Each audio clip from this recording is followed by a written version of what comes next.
एक बार फिर क्लास 7 के न्यूट्रिशन इन एनिमल में आपका वेलकम है। पिछले टॉपिक में टाइप्स ऑफ टीथ के बारे में हम ऑलरेडी बात कर लिए थे। तो इस तरह से माउथ जो कंप्लीट टॉपिक था वो आपका कंप्लीट हो गया। अब जो सेकेंड पॉइंट है वो आपका फूड पाइप, जिसको हम एसोफेगस के नाम से भी जानते हैं।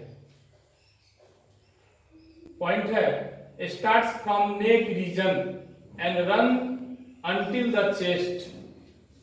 मीन्स ये जो फूड पाइप होते हैं, ठीक है, वो कहां से स्टार्ट होता है? हमारे जो नेक है, स्टार्टिंग पॉइंट उस नेक से होता है। कनेक्शन आपका नेक से किया हुआ रहता है फूड पाइप का, ठीक है, और until runs until the chest, और वो पूरे चेस्ट से होते हुए वो फूड पाइप आपका जाता है, ठीक है।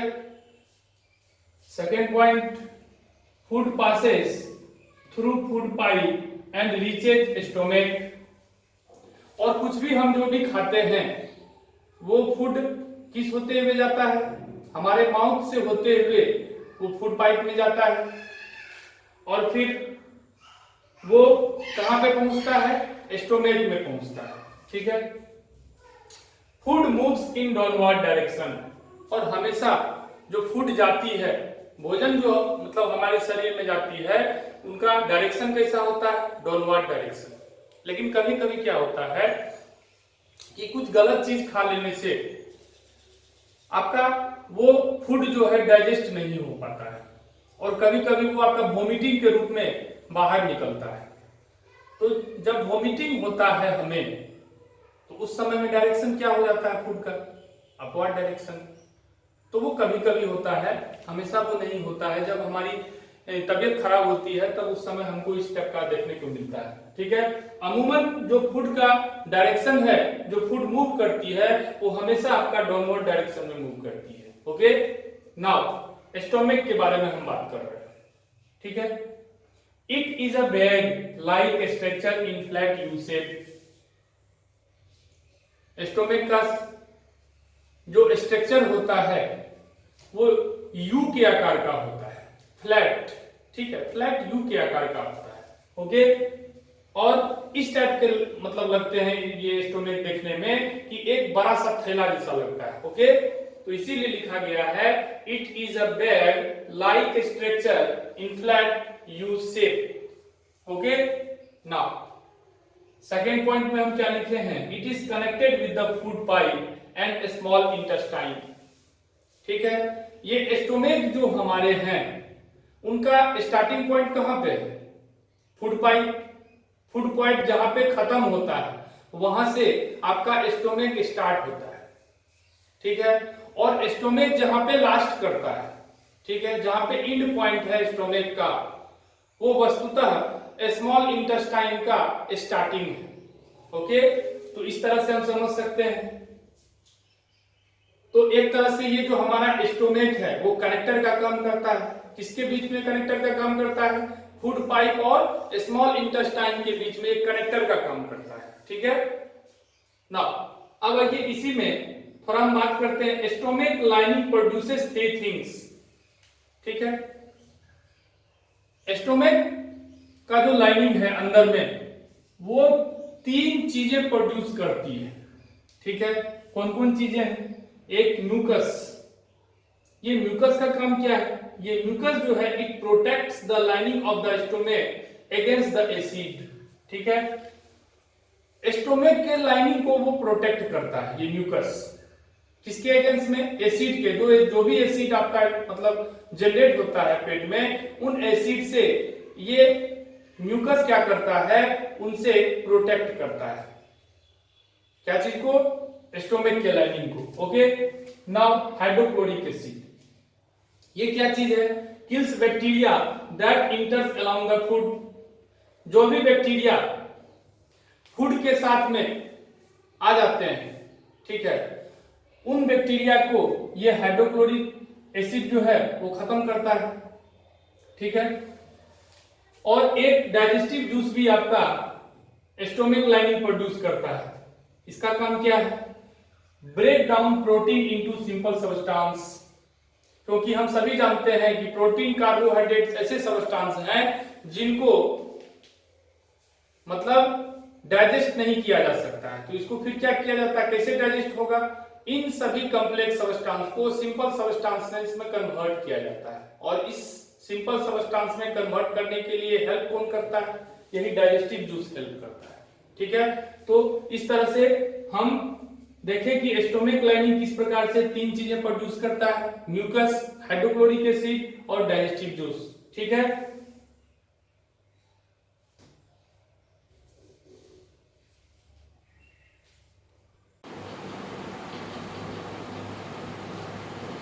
नेक्स्ट टॉपिक क्या है, small intestine.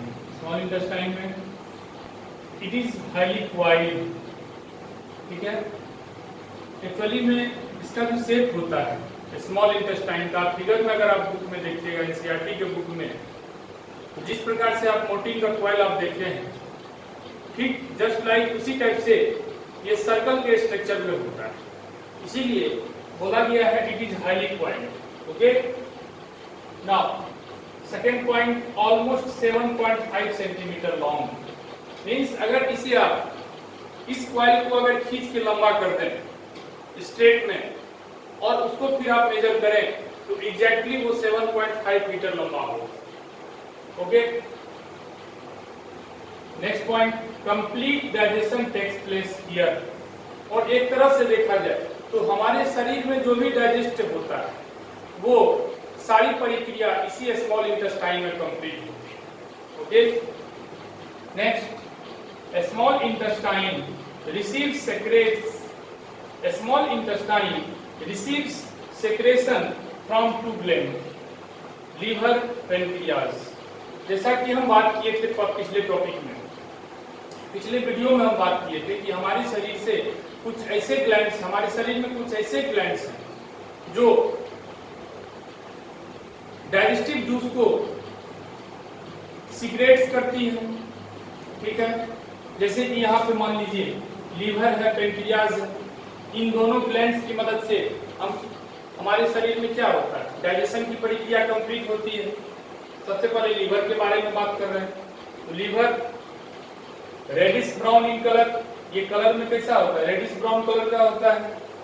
Second point, largest gland of our body, हमारे शरीर का ये सबसे बड़ा मतलब ग्लैंड है। ठीक है, इससे बड़ा ग्लैंड हमारे शरीर में अवेलेबल नहीं है, तो हम कह सकते हैं लीवर जो है, liver is the largest gland of our body.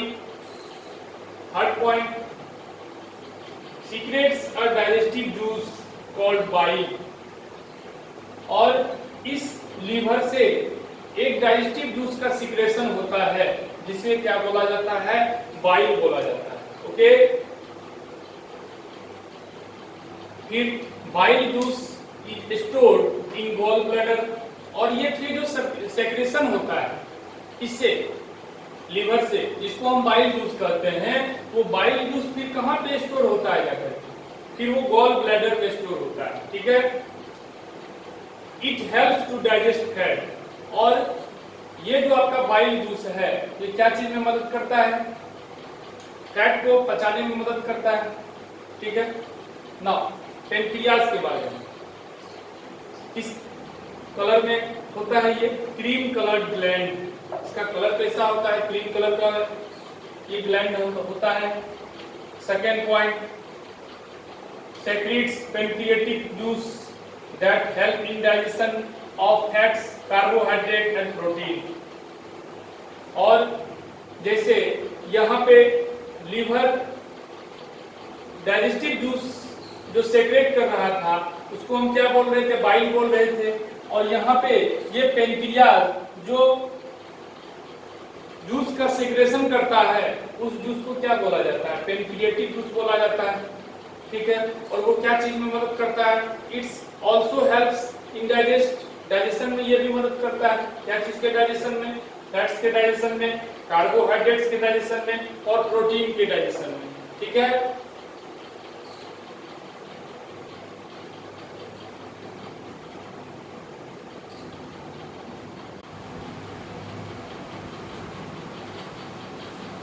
तो जनरली हम अभी अब यहाँ पे यह जान रहे हैं कि हमारे शरीर में जो कंप्लीट डाइजेशन होता है वो कहाँ पे होता है, स्मॉल इंटेस्टाइन में होता है। और जनरली हम लोग कहते हुए बहुत सारे व्यक्ति को सुनते हैं कि हमारा शरीर ये भोजन अच्छे से एब्जॉर्ब करता है, तो कोई बोलता है कि हमारा शरीर भोजन एब्जॉर्ब नहीं कर पा रहा। इसका क्या मतलब है? ये एब्जॉर्ब का मतलब होता क्या है? देखिए, absorption in small intestine, small intestine में एब्जॉर्प्शन किस प्रकार से होता है? तो सबसे पहले हमको जानना पड़ेगा एब्जॉर्प्शन होता क्या है। तो absorption process which digested food enters the blood vessel। देखिए, ये एक्चुअली में होता क्या है कि जो भी चीज हम खाते हैं उसमें जो डाइजेस्टेड फूड होते हैं वो क्या होते हैं, ब्लड वेसल में चले जाते हैं। ठीक है, तो ब्लड वेसल में जो डाइजेस्टेड फूड जाते हैं that process is called absorption. Okay, now एक टर्म है विली। ये विली क्या है? The small finger like structure on the inner wall of small intestine. ठीक है, स्मॉल इंटेस्टाइन के इनर वॉल पे एक फिंगर लाइक स्ट्रक्चर होता है, फिंगर लाइक स्ट्रक्चर। ठीक है, उसको हम क्या बोलते हैं? विली बोलते हैं। ये विली का काम क्या है? Increase the surface area of intestine. ये इंटेस्टाइन का सरफेस एरिया को इंक्रीज कर देता है। सरफेस एरिया इंक्रीज करने का क्या मतलब है? सरफेस एरिया इंक्रीज करने का मतलब है कि जितना ज्यादा सरफेस एरिया होगा उतना ज्यादा फूड को एब्जॉर्ब कर पाएगा। ठीक है, उतना ज्यादा डाइजेशन होगा और उससे उतना ज्यादा हमको शरीर में एनर्जी मिलेगी। तो सारा खेला यहाँ पे सरफेस एरिया का है। तो ये विली जो है क्या करता है? इंटेस्टाइन के सरफेस एरिया को इंक्रीज कर देता है। ठीक है, नाउ जिस प्रकार से हम एब्जॉर्प्शन प्रोसेस की बात कर रहे थे उसी प्रकार से एसिमिलेशन प्रोसेस भी होता है। ये क्या प्रोसेस है? This process by which a body organ utilise the digested food. तो जो भी चीज हम जो भी खाना खाते हैं, जो भी भोजन खाते हैं, वो क्या होता है शरीर में जाके, स्मॉल इंटेस्टाइन में जाकर के क्या होता है, वहां पे डाइजेस्ट होता है और फिर स्मॉल इंटेस्टाइन में एब्जॉर्प्शन होता है डाइजेस्टेड फूड का। ठीक है, और उस डाइजेस्टेड फूड से, ठीक है, और उस डाइजेस्टेड फूड को हमारा शरीर क्या करता है? यूटिलाइज करता है, वर्क करने में यूटिलाइज करता है और उस प्रोसेस को एसिमिलेशन बोला जाता है। तो assimilation process by which the body organ utilise the digested food. हमारे शरीर के जो भी बॉडी ऑर्गन हैं वो क्या करते हैं? इस डाइजेस्टेड फूड से यूटिलाइज लेते हैं, काम लेते हैं। ठीक है, तो स्मॉल इंटेस्टाइन आपका कंप्लीट हो गया। अब हम लोग नेक्स्ट टॉपिक में जा रहे हैं, लार्ज इंटेस्टाइन। इसका स्ट्रक्चर कैसा होता है? Wide tube like structure. ठीक है, चौड़े वाइड ट्यूब के स्ट्रक्चर के जैसा होता है। ठीक है, एकदम चौड़ा स्ट्रक्चर होता है।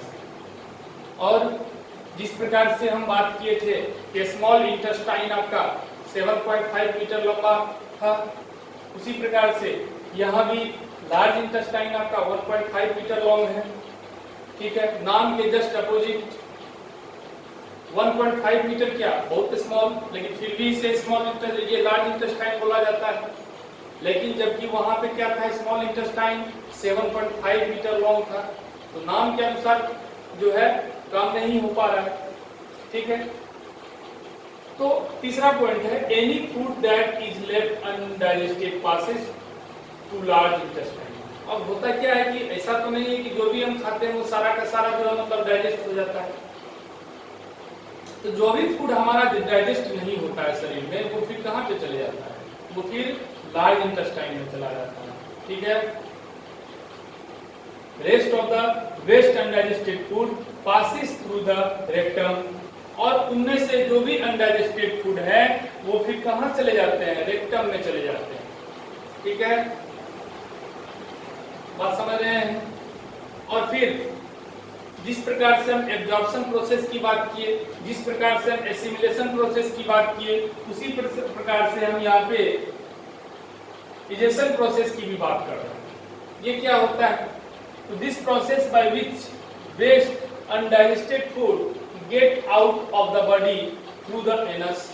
तो जो भी वेस्ट प्रोडक्ट हैं, जो भी वेस्ट अनडाइजेस्टेड फूड हैं, वो हमारे शरीर से बाहर निकल जाते हैं। ठीक है, उनको निकालना जरूरी है। ठीक है, थ्रू द एनस, एनस के थ्रू निकल जाते हैं और that process is called digestion. ठीक है, तो इस तरह से ये टॉपिक आपका डाइजेशन इन ह्यूमन आपका कंप्लीट हो गया। ठीक है, और अंत में अगर आप चैनल को सब्सक्राइब नहीं किए हैं तो प्लीज चैनल को आप सब्सक्राइब कीजिए और बेल आइकन को प्रेस कीजिए। धन्यवाद।